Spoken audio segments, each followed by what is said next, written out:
Hello students, education arena Kharkhoda YouTube channel पर आपका स्वागत है।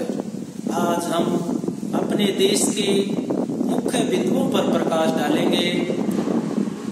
हमारा देश बड़े भौगोलिक विस्तार वाला देश है। इसके उत्तर में विशाल पर्वत श्रृंखला है। उत्तर में विशाल पर्वत श्रृंखला है जिसको हिमालय पर्वत के नाम से जानते हैं। और इसके पश्चिम में अरब सागर है, पूर्व में बंगाल की खाड़ी है और दक्षिण में हिंद महासागर है। तो भारत को प्रायद्वीप भी कहते हैं। प्रायद्वीप क्यों कहते हैं? प्रायद्वीप वह सतल का भाग होता है जो तीन ओर से जल से घिरा होता है। हमारा देश तीन ओर से जल से घिरा है। पूर्व में बंगाल की खाड़ी है, पश्चिम में अरब सागर है, दक्षिण में हिंद महासागर है। तो इसलिए भारत को प्रायद्वीप कहते हैं। फिर द्वीप क्या होता है? द्वीप सतल का छोटा सा भाग जो चारों तरफ से जल से घिरा होता है उसे द्वीप कहते हैं। जैसे ये हमारे लक्षद्वीप समूह है या अंडमान निकोबार द्वीप समूह है, ये सतल के भाग हैं, इनके चारों तरफ पानी है, तो इन्हें क्या कहते हैं? द्वीप कहते हैं। और महाद्वीप किसे कहेंगे? महाद्वीप सतल का बहुत बड़ा भाग जिसके चारों तरफ जल हो उसको महाद्वीप कहते हैं। जैसे एशिया महाद्वीप है हमारा, विश्व का सबसे बड़ा महाद्वीप है। फिर हमारे दक्षिण पूर्व में ऑस्ट्रेलिया महाद्वीप है जो 7 महाद्वीप हैं, उनमें सबसे छोटा महाद्वीप है। तो सतल का बहुत बड़ा भाग जिसके चारों तरफ पानी हो उसको महाद्वीप कहेंगे।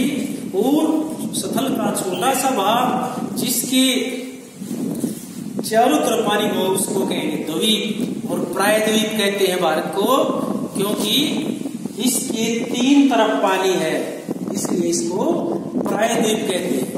तो भारत का उत्तर दक्षिण विस्तार जम्मू कश्मीर से लेकर कन्याकुमारी तक जो भारत का उत्तर दक्षिण विस्तार है ये 3214 किलोमीटर है। 3214 किलोमीटर।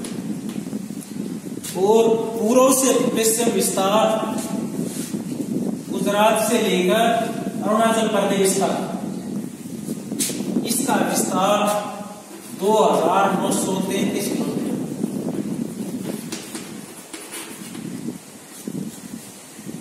ठीक है। भारत का क्षेत्रफल 32.8 लाख वर्ग किलोमीटर, 32,87,263 वर्ग किलोमीटर। शॉर्ट में लिखेंगे इसको तो 32.8 लाख वर्ग किलोमीटर। भारत की स्थिति जो कर्कवृत्त है वो भारत के बीच में से जो 23.5 डिग्री उत्तरी अक्षांश रेखा है भारत के बीच में से गुजरती है। यहां से 7 राज्यों में से गुजरती है भारत के। गुजरात, थोड़ा राजस्थान का हिस्सा, फिर मध्य प्रदेश, छत्तीसगढ़, झारखंड, पश्चिमी बंगाल, त्रिपुरा, मिजोरम। जो कर्क रेखा है 23.5 डिग्री उत्तरी अक्षांश रेखा है वो भारत के बीच में से गुजरती है। 7 राज्यों में से गुजरात, थोड़ा राजस्थान का हिस्सा है, फिर मध्य प्रदेश, फिर छत्तीसगढ़, फिर झारखंड, पश्चिमी बंगाल, ये बांग्लादेश अलग देश है, पड़ोसी देश हमारा, फिर त्रिपुरा राज्य है, फिर मिजोरम राज्य है। इन 7 राज्यों में से कर्क रेखा गुजरती है। तो भारत का अक्षांशीय विस्तार है 8.6 डिग्री उत्तरी अक्षांश रेखा से 37.6 8.4 डिग्री उत्तरी अक्षांश रेखा से 37 डिग्री 0.6 डिग्री उत्तरी अक्षांश रेखा। और जो देशांतरीय विस्तार है वो हमारा पूर्वी भाग में हम पढ़ते हैं, तो गुजरात में 68.7 डिग्री पूर्वी देशांतर से 97.25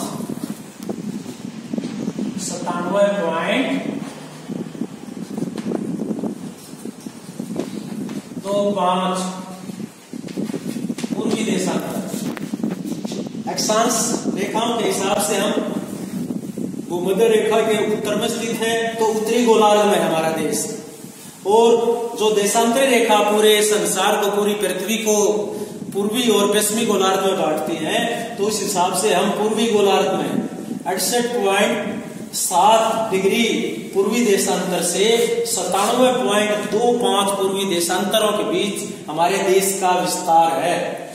और जो इलाहाबाद से के पास मिर्जापुर से जो 82.5 डिग्री पूर्वी देशांतर रेखा है, उसको हमने मानक मध्याह्न रेखा मान रखा है, क्योंकि हमारा जो देशांतरीय विस्तार है वो लगभग 30 डिग्री है, 68 से 97। और एक जो देशांतर है ये सूर्य के सामने से जब पृथ्वी घूमती है तो लगभग 4 मिनट का, एक देशांतर को लगभग 4 मिनट का समय लगता है। तो हमारे पश्चिमी भाग में और पूर्वी भाग में जो सूर्य उदय है उसमें 2 घंटे का, लगभग 2 घंटे का अंतर आ जाता है। अरुणाचल प्रदेश में सूर्य सुबह 2 घंटे पहले उदय होता है और उसकी तुलना में गुजरात में 2 घंटे बाद में।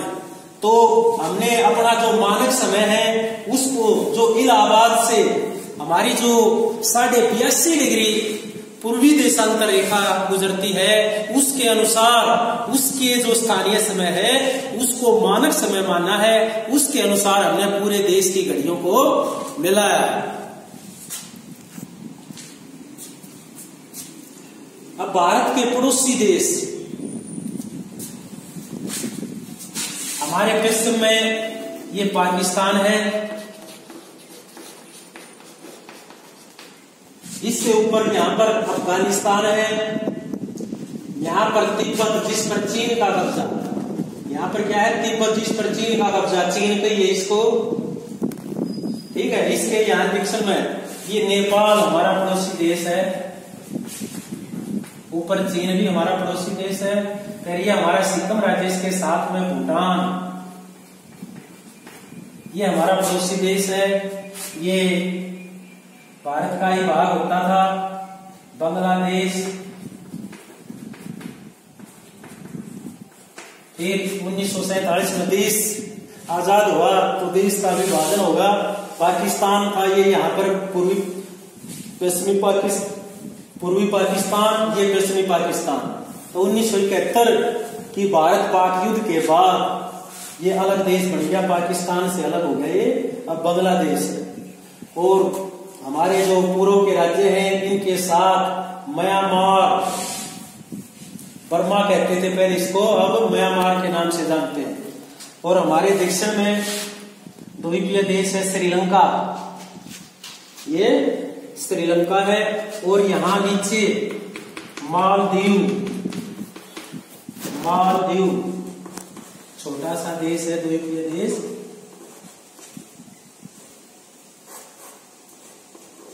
माले जिसकी राजधानी है, श्रीलंका की राजधानी कोलंबो। फिर हमारी स्थलीय सीमा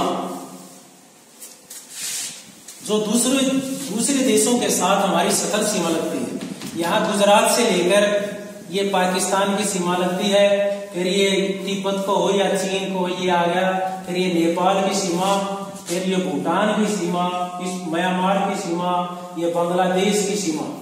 तो 15,200 किलोमीटर जो हमारी स्थलीय सीमा है उसकी लंबाई 15,200 किलोमीटर है। और जो तटीय सीमा है, जो सागर का लगता हमारा भाग है, ये गुजरात से शुरू होकर यहाँ साउथ तक आ गया, फिर इधर चला गया बंगाल की खाड़ी के साथ साथ। ये है 7516.6 किलोमीटर, 7516.6 किलोमीटर ये हमारी तटीय सीमा है, जो सागर का लगती हमारी सीमा। तो भारत के उत्तर में हिमालय है, ठीक है। प्राकृतिक आधार पर इसको मुख्य रूप से 5 भागों में बांटते हैं, कहीं 6 भाग भी दिखा देते हैं। इसको जो हमारा अरावली पर्वत है, इसके पश्चिम में जो थार मरुस्थल है उसको अलग भाग दिखा देते हैं, तो ये 6 भाग हो जाते हैं।